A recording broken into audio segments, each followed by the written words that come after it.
क्योंकि मन एवं संसार, मन ही संसार है।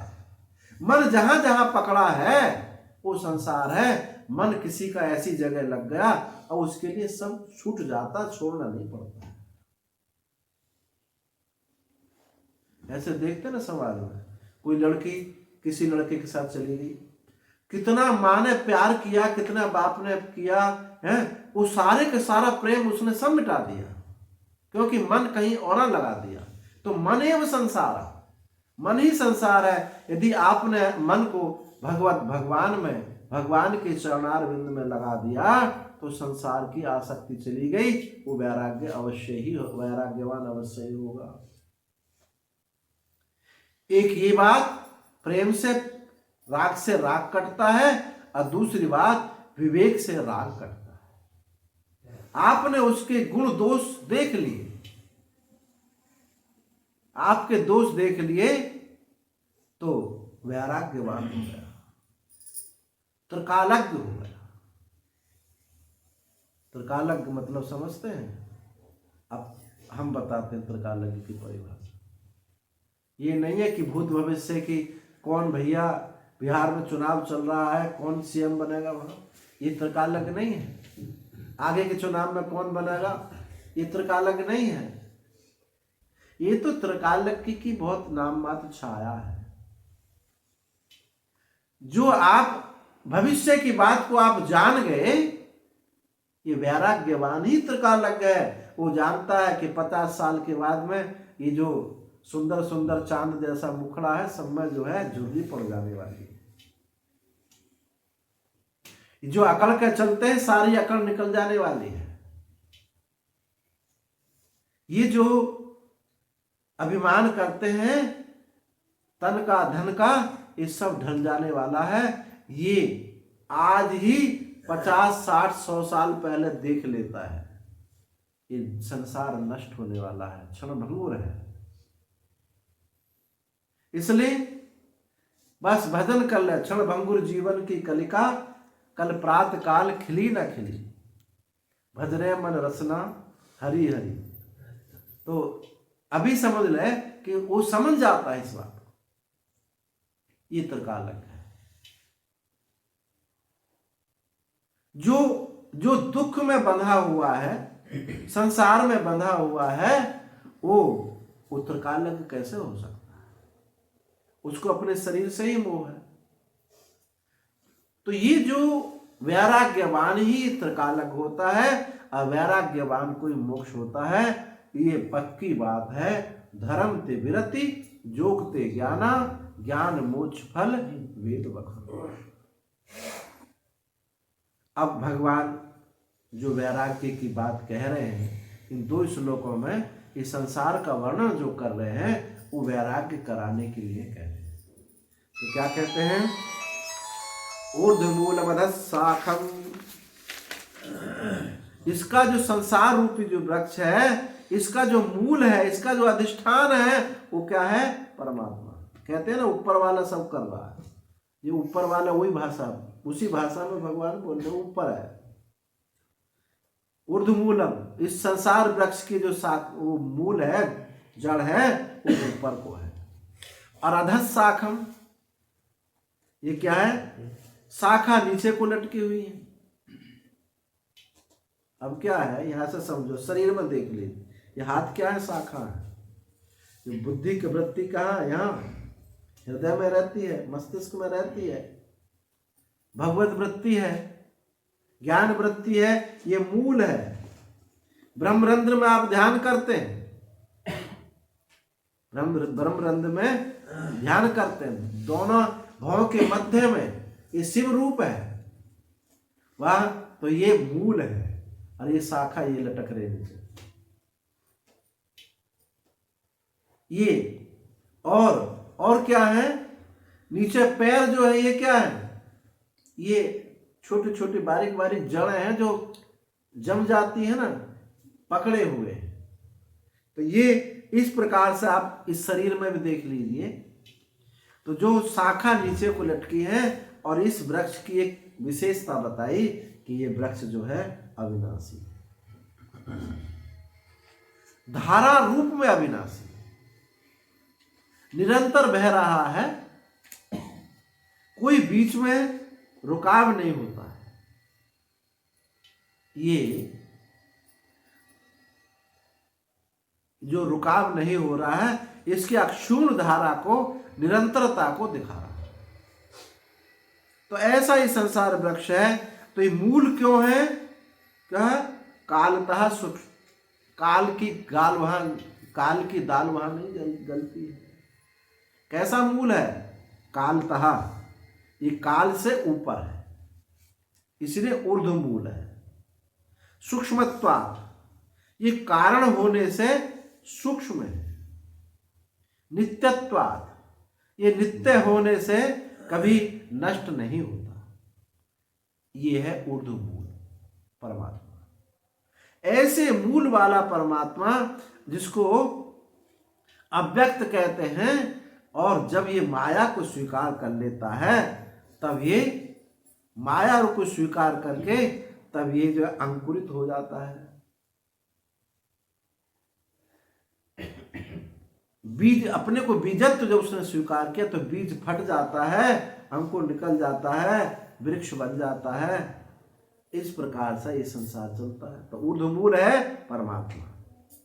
और ये ऊर्ध्व मूल, बस हमको मूल को ही जानना, मूल को हम पकड़ लेंगे तो शाखा, पत्ता, डाली आदि ये सब छूट जाएंगे।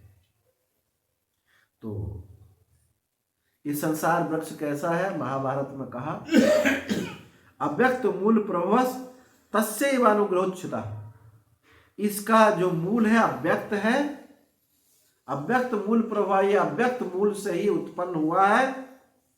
तस्यैव अनुग्रह उच्चता, उसके अनुग्रह से ये बड़ा हुआ है। उस मूल यदि बलवान ना हो, मूल में कोई दोष ना लगा हो, कोई कीड़ा नहीं लगा हो, तो उसमें तना बन जाता है, पत्ता बन जाता है, शाखा बन जाता है।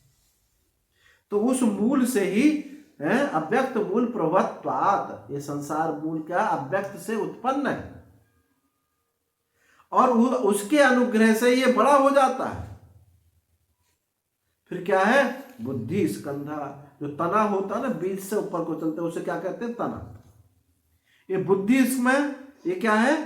अब अपने शरीर में देख लीजिए इसको, आप संसार में ना देखो तो बुद्धि क्या है?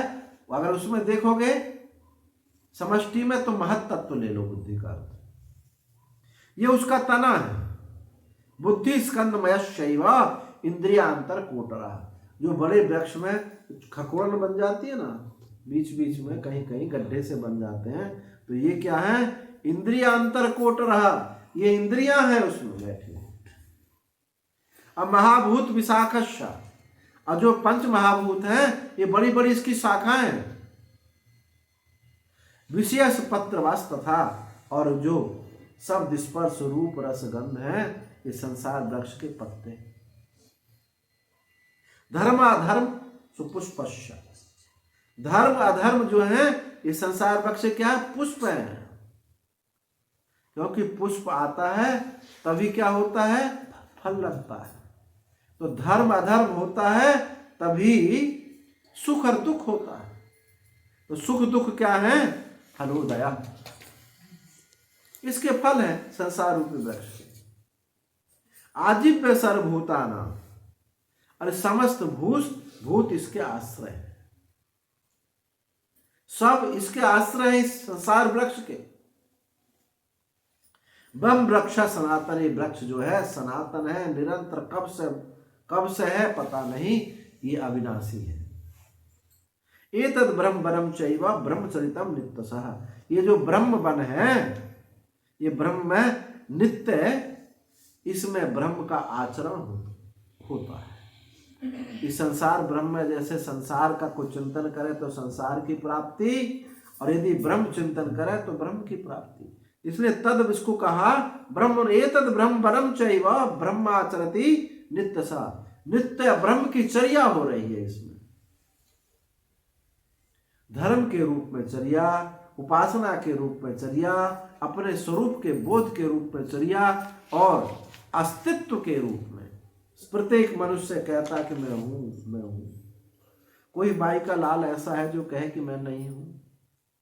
मैं नहीं हूं तो भी मैं हूं। अपने अस्तित्व को कोई झुठला नहीं सकता। मैं अस्तित्व रूप हूं, परंतु बस यही है कि अस्तित्व का स्वरूप नहीं जानते। उस अस्तित्व को इस देह के साथ, शरीर के साथ, इस शरीर के साथ जोड़ लिया है, इंद्रियों के साथ जोड़ लिया है, कुटुंबियों के साथ जोड़ लिया है, नाते रिश्तेदारियों के साथ जोड़ लिया है। बस यही गंदगी है, यही सारी गलती हो गई। ये अस्तित्व है ही, बस मैं हूं ही। कुछ बन करके, जुड़ करके, गुछुड़ करके, टूट करके मैं हूं नहीं, केवल मैं हूं ही। इसलिए अपने को स्वीकार करने में क्या देरी, क्या दूरी। कोई देखो, कोई ज्ञानवान की चर्चा मत करो, बस तुम अपने को मैं हूं, मैं अनंत व्यापक हूं, बस इतना स्वीकार कर लो। अपने को स्वीकार कर लो, बस मुक्ति है। अपने की स्वीकृति का नाम ही मुक्ति है। लेकिन आपने क्या क्या स्वीकार किया है? देह को स्वीकार कर लिया, संबंधियों को स्वीकार कर लिया। इसलिए अस्तित्व निरंतर स्फुरित होते हुए भी हम उसको नहीं जानते। तो ये जो संसार वृक्ष है, इसमें ब्रह्म का आचरण हो रहा है। सत्ता के रूप में, अस्तित्व के रूप में, चेतन के रूप में ये फुरफुरा रहा है। इसलिए मैं हूं, ये कौन है? ये चेतन फुरा रहा है। जैसे कोई शीशा रख दो, शीशा में सूर्य का जब प्रकाश पड़ता है तो उसका रिफ्लेक्शन होता है। मिट्टी में रिफ्लेक्शन नहीं होता, लकड़ी में इस रिफ्लेक्शन नहीं होता। तो ये चित्त क्या है? एक शीशा है, एक दर्पण है। इस दर्पण में हूं के रूप में, अस्तित्व के रूप में वो परमात्मा ही स्फुरित हो रहा है। हम सत्ता को तो भूल जाते हैं, अपनी चित्ता को तो भूल जाते हैं, और उस पर पड़ी हुई छाया, उस छाया को महत्व दे देते हैं और अस्तित्व को भूल जाते हैं। यही अज्ञान है। ये उपलब्धि प्रत्येक वस्तु सत्ता को दिखा रही है। प्रत्येक वस्तु, जो आपने वस्तु देखी, जो आपको प्राप्त हुई, कि हमको क्या है, आज 1 लाख रुपया मिल गया, आज हमारी सैलरी आ गई, ये ज्ञान ही तो है भाई। मुझे 1 लाख रुपया मिल गए, ज्ञान ही तो है। रुपया आपके जेब में कोई रख दे और तुमको ज्ञान ना हो कि हमारी सैलरी है, तो आपको क्या प्राप्ति हो गई? ज्ञान ही प्राप्ति है, अवगति ही प्राप्ति है, अवगति ही प्रयोजन है, अवगति ही मोक्ष है। अवगति को केवल हम अवगति को अवगति रहने दें। अवगति को वो उस कागज की छाया में लपेट देते हैं। इसलिए अवगति छुप जाती है और वो नीले नीले गुलाबी नोट दिखने लगते। अवगति बेचारी छुप जाती है, मरती तो नहीं है, छुप जाती है। ये हम समझ लें तो बस यही आचरण, ब्रह्म का आचरण हो रहा, निरंतर आचरण हो रहा। तब ऊर्ध्वमूलम संसारम मायामया वृक्षम अधः शाखम। ये संसार रूप जो ऊर्ध्वमूल वाला जो संसार है, इसकी मायामय शाखा है ये महत्त्व, अहंकार, तन्मात्रा, ये सब उसकी शाखाएं नीचे को लटकी हुई। इस प्रकार से ये संसार जो वृक्ष है, ये बता जाता है कि है इस प्रकार, लेकिन विनाशी है, अश्वत्थ है। ये संसार वृक्ष क्या है? अश्वत्थ है। अश्वत्थ जो कल रहने वाला नहीं है। संसार माने संसरति इति संसार, जो सरक जाता है। सरन सरति, अभी पकड़ने जाते हैं आगे खिसक जाता है, अभी उसको पकड़ने जाते हैं आगे खिसक जाता है। संसरण हो जाता है। कोशिश खूब कर रहे हैं इस साल कुछ ऐसा हो जाए, लेकिन नहीं होता, फिर अगले साल की आशा में बैठते हैं, अगली साल की आशा, फिर कुछ नहीं हो, चलो आपकी तो हो ही गई। ये जो आशा है संसरण की, संसरकने के कारण आशा है ये, इसलिए ये संसार जो है। और इसमें दूसरी एक व्याख्या देखा, सम्यक सारिति, इसमें एक सम्यक सार भी है। जो साधक है वो सम्यक सार की दृष्टि से संसार है उसका, और जो संसार, जो लौकिक लोग हैं बंधन में बंधे हुए हैं, उनके लिए संसरती है, एक आशा संसार है। तो इस संसार में एक ब्रह्म का आचरण भी हो रहा है। तो ये जो है संसार वृक्ष अविनाशी है, यानी धारा रूप में तो अविनाशी है, परंतु क्षणभंगुर भी है, नष्ट होने वाला। यही वैराग्य का हेतु है। ऐसा सब कुछ हो करके भी सब कुछ दे दो भाई, जो भी संपत्ति इस मनुष्य लोक में, मनुष्य का जितना भी सुविधा सुख हो सकता है सब आपको दे दो जाए, लेकिन कहे कि तुम भैया बहुत बीमार रहोगे और थोड़े दिन के बाद मर जाओगे, तो बोले भैया हम नहीं लेने वाले। कोई जिन्ना जैसा भले ही होगा कि मरने वाला है, टीबी है, फिर भी उसने पाकिस्तान अलग बनाया, बनवा लिया, ऐसा जिन्ना भला कोई धूर्त भले ही होगा कोई, पर भला मानस तो जब तक कि कल मैं मरने वाला हूं तो फिर सुविधाओं से अलग हट जाए।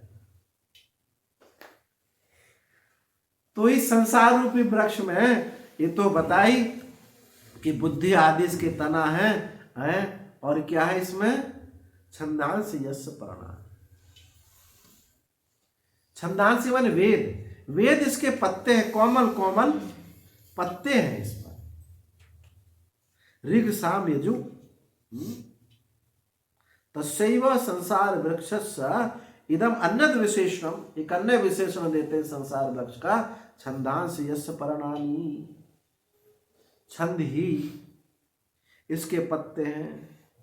तो छंद किसे कहते हैं, छादनात् छंदः, छादनात् छंदः, छिदनात् छंदः,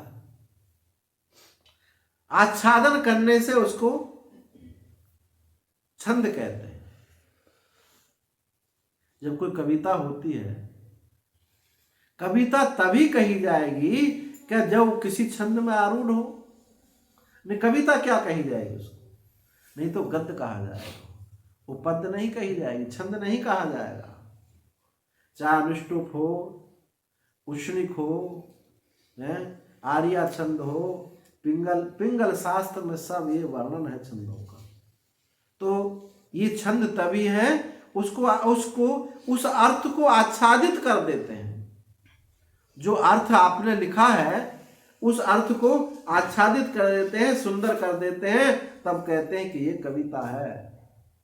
तो वेद क्या है, संसार वृक्ष के पत्ते हैं, पत्ते का काम करते हैं, आच्छादनात्, आच्छादन करते हैं, और छीदनात् माने उसकी रक्षा करते हैं। यदि पत्ता ना हो तो एक दिन सूख जाने वाला है, सूख जाएगा, बल्कि पत्ता नहीं होते तभी कहा जाता है सूख गया।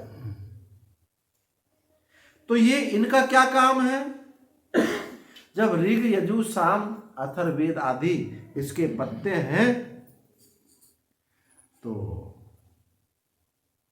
क्या ये भी इसी प्रकार से है? क्योंकि कहा जाता है कि मोक्ष तो उपनिषद कराते हैं, उपनिषद श्रुतियों में, अब जो वेद में ही तो उपनिषद है। तो यहां छंद का अर्थ क्या है, कर्मकांड भाग, विषय। ये जो सकाम कर्म रूप ही, सकाम कर्म रूप ही इसके पत्ते हैं। जो वेद में कर्मकांड भाग में सकामता है, ये सकामता ही इसके पत्ते हैं।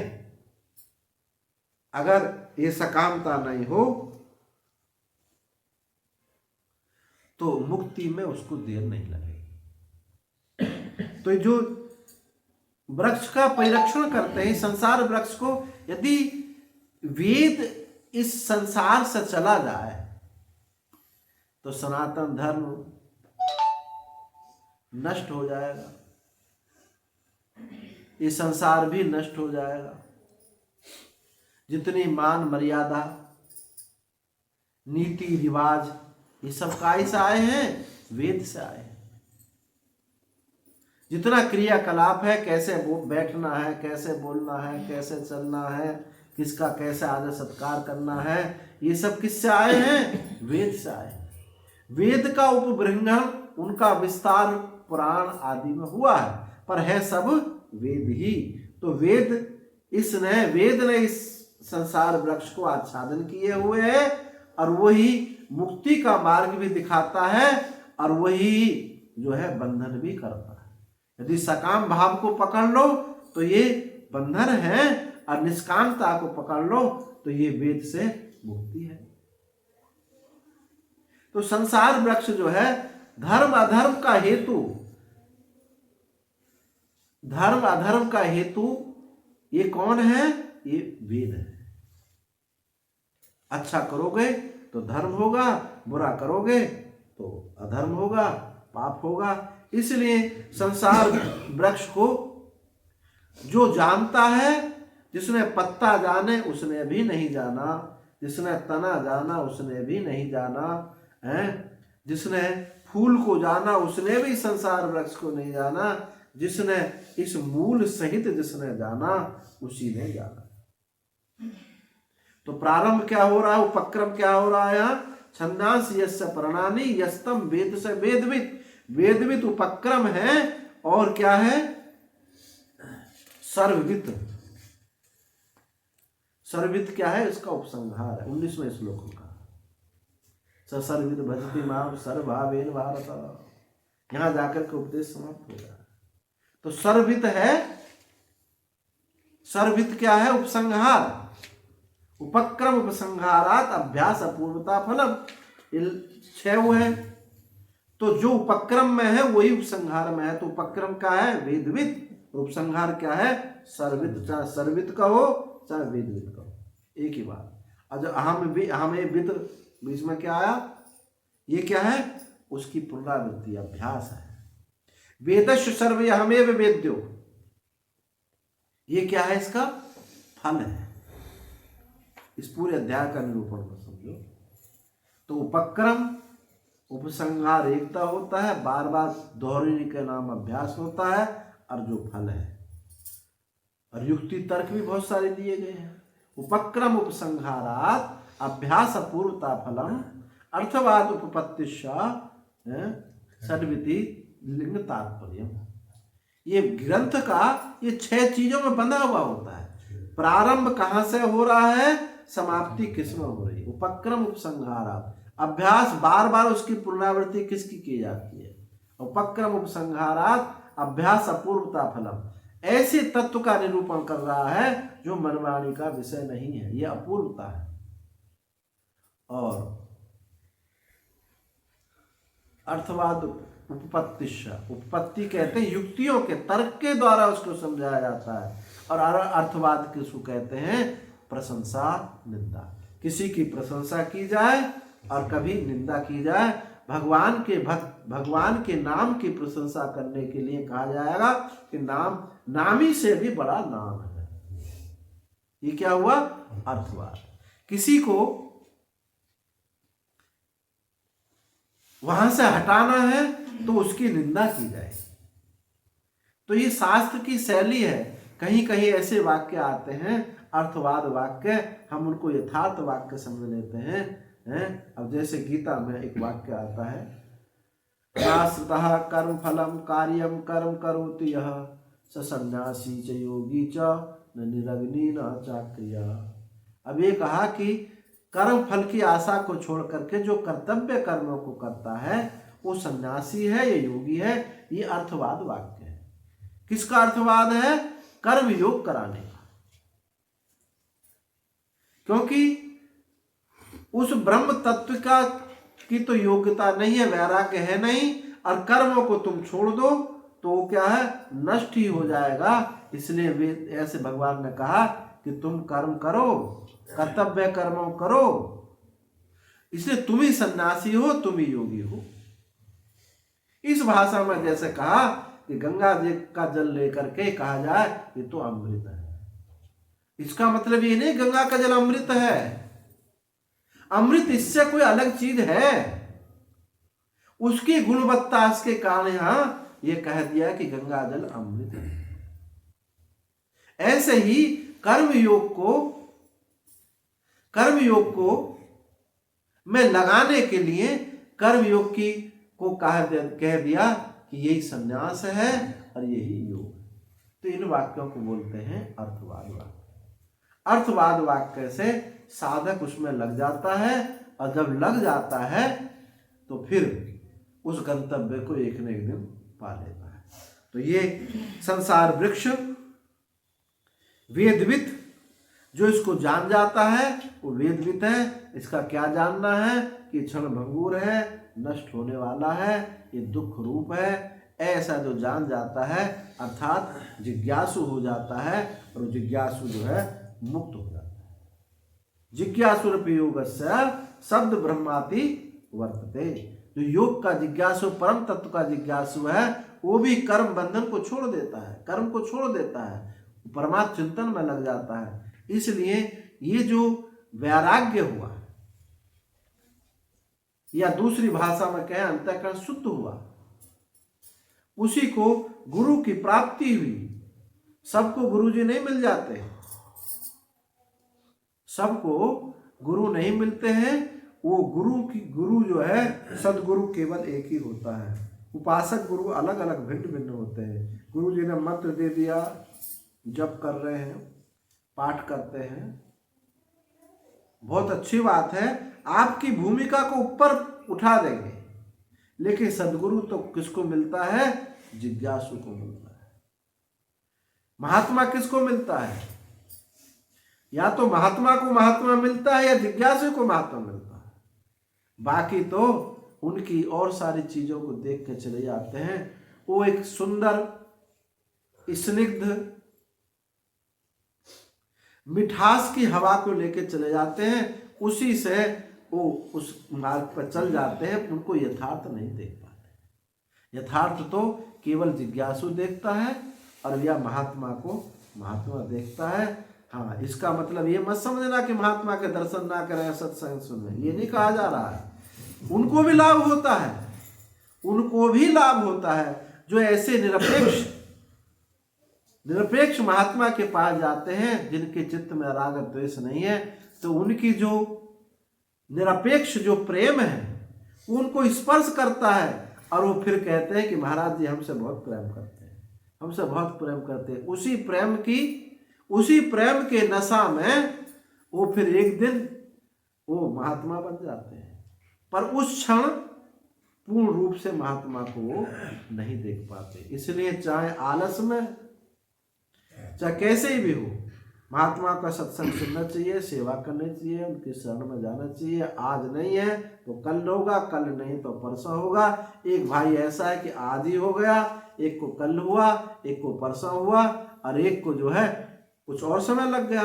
पर यह बात जरूर है कि जो महात्मा की सन्निधि में आ गया है, वो तो निश्चित मुक्त तो हो जाना है, कालांतर में मुक्त हो जाए। तो ये संसार वृक्ष को जो जान जाता है, इसकी निस्सारता को जानता है, क्षणभंगुरता को जानता है, एक दुख रूप को जानता है, और फिर इस संसार को छोड़ देता है। विवेक हो जाता है कि जो दुख देने वाला है, भगवान ने क्या कहा गीता में? दुख मालयम।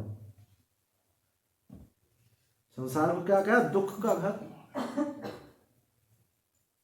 संसार में रहेगा तो निश्चित दुखी होगा, और जो संसार से उठ गया है वो परम सुखी है। इसलिए कोई भी ऐसा नहीं है संसार में रहे कि हम सुखी हों। अब कोई कहता मैं सुखी हूं तो निश्चित रूप से उसने उपेक्षा को छोड़ दिया है, तभी सुखी होगा। उसको फिर कुछ नहीं चाहिए। या उधर को वो चलने लगा है तो सुख रूप मानेगा। परंतु संसार में कोई विषयों को पकड़ के अपेक्षा उपेक्षा रख करके यदि कोई सुखी रहना चाहे तो आज तक कभी नहीं हुआ। चाहे उसके घर में कुबेर की संपत्ति पूरी वहां आ जाए तो भी सुखी नहीं होगा। कितनी दीर्घ आयु उसको दे दो वो भी सुखी नहीं होगा, क्योंकि दुख तो मानसिकता में है। दुख शरीर में नहीं है, दुख मानसिकता में है। हमारी मानसिकता ऐसी है अपेक्षा की उपेक्षा की, तो दुख तो वो होगा ही होगा। इसलिए महत्वाकांक्षा रख करके और वो चीज नहीं मिली तो दुख होता है, डिप्रेशन होता है। कितने लोग टेंशन में रहते हैं, कोई पुत्र की टेंशन, पुत्री की टेंशन, हमारे बच्चे बात नहीं मानते, समाज में हमारी बड़ी कीर्ति है, बच्चे बात नहीं मानते, पत्नी बात नहीं मानती। अब क्या करें महाराज, अब ये दुख में ना जिए तो कहाँ जिए। अरे निरपेक्ष हो जाओ, सबके अपने कैसे हो, कैसे निरपेक्ष हो गए। विचार नहीं भी आता है, विचार नहीं भी आ रहा तो क्या सोच लो, ये सब भैया अपने भोग भाग भोगने आए हैं, अब अपने भोग भाग कर चले जाएंगे, मेरा इसमें क्या लेना देना है। किसी को हम धनाढ़ नहीं बना सकते, किसी को सुख सुविधा से युक्त नहीं कर सकते, ये उसका भोग है, वो अपना भोग भोगेगा, स्वेच्छा से भोगेगा, किसी से लड़के लेगा, आप पे कोई कर्जा होगा वो आपसे लेकर चला जाएगा। पिता पुत्र का कर्जा उतारता है, पुत्र पिता का कर्जा उतारता है। ये सब लेने देने वाली दुनिया है, लेने देने का नाम ही संसार है। कोई लेने आया है, कोई देने आया है, इसके अलावा कुछ नहीं। एक महात्मा के पास एक सज्जन गए, उनके कोई संतान नहीं थे। महाराज मुझे कोई पुत्र दे दो। बोले भैया तेरे, सन्यासी महात्मा बोले तेरे भाग्य में 7 जन्म में तेरे पुत्र नहीं है। बोले महाराज मैं आपके चरणों में गिर कर आत्महत्या करूंगा यहीं, मुझे तो पुत्र दो। तो बोले अच्छा नहीं मानेगा, नहीं मानेगा तो ठीक है, ये फल ले जा और तुम खाना, पत्नी को खिला देना, और पर शर्त एक है, जब बच्चा पैदा हो तो मेरे पास ले आना, और ये प्रश्न मत करना कि मैं क्या करूं उसका। अगर तुमने प्रश्न चिन्ह उठा दिया तो फिर नहीं मिलेगा। तो बोले ठीक है महाराज। लड़का पैदा हुआ, महात्मा के पास ले गया गोद में। महात्मा ने कहा कुटिया में कोने में गड्ढा खुदवाया, गड्ढा खोद दिया, अब गड्ढे में दाब दिया। अब बड़ा दुखी होकर के चला, क्योंकि ये तो पहले ही किया था, अगर तूने सवाल कुछ भी रोक टोक कर दे तो पुत्र मिलेगा नहीं। चलाया, दूसरा पुत्र पैदा हुआ, उसको दूसरे गड्ढे कोने में गड्ढा खुदवा हुआ में दबा दिया। तीसरा पैदा हुआ, उसके तीसरे कोने में दबा दिया। अब चौथा पैदा हुआ, उसको चौथे में दबा दिया। अब उसका धैर्य टूट गया, महाराज कब तक दबाओगे, ये कब देओगे पुत्र। वो अच्छा तूने प्रश्न किया है तो सुन दे, आ जा, रात को आना मेरे पास। रात को अपने पास बुलाए, अब देख सुन आवाज। तो एक पूर्व कोने वाला कहता है अरे ददुआ क्या ना बहुत मारा हूं मुझे। अब क्या खूब अच्छे से ठुकाई करता है आके पर ये बाबा बीच में आ गया, क्या करें। पश्चिम वाले ने कहा कि भैया हम मारपीट तो ना करते, पर यहाँ को जो है या कि एक एक बोटी हम काट काट देते हैं, हम मारते ना, हम तो पूरा निपटाते हैं। तीसरा बोला ददुआ, ये बाबा बीच में आ गया, क्या करें, मुझे तो पूरे जीवन बैल की तरह कमा के आपको देना था, बहुत कर्जा आया क्या मेरे ऊपर। चौथा बोला भैया नहीं, तीसरा बोला कि मुझको तो इससे बहुत कर्जा लेना था। अब चौथा बोला मुझे तो पूरे जीवन कमा के देना है इसको। तो उन्होंने कहा, बाबा ने कहा कोने वाले को निकाल कोने वाले निकाल, तेरी सेवा करेगा, नहीं तो तेरी कोई बोटी काटता कोई तो कोई पिटाई करता और कोई कुछ ना कुछ करता। तो ये सब लेने देने वाला संसार है। जो समझ गया, प्रारब्ध को समझ गया कि सब प्रारब्ध अधीन है, लेना है और देना है, ऐसा समझ के उपरांत उसका वजन भी हल्का हो जाता है। और जिसको विवेक हो गया तो विवेक तो सुख रूप है। तो इस संसार को, वृक्ष को यही जानना है। चलो समय हो गया। ओम पूर्णमदः पूर्णमिदं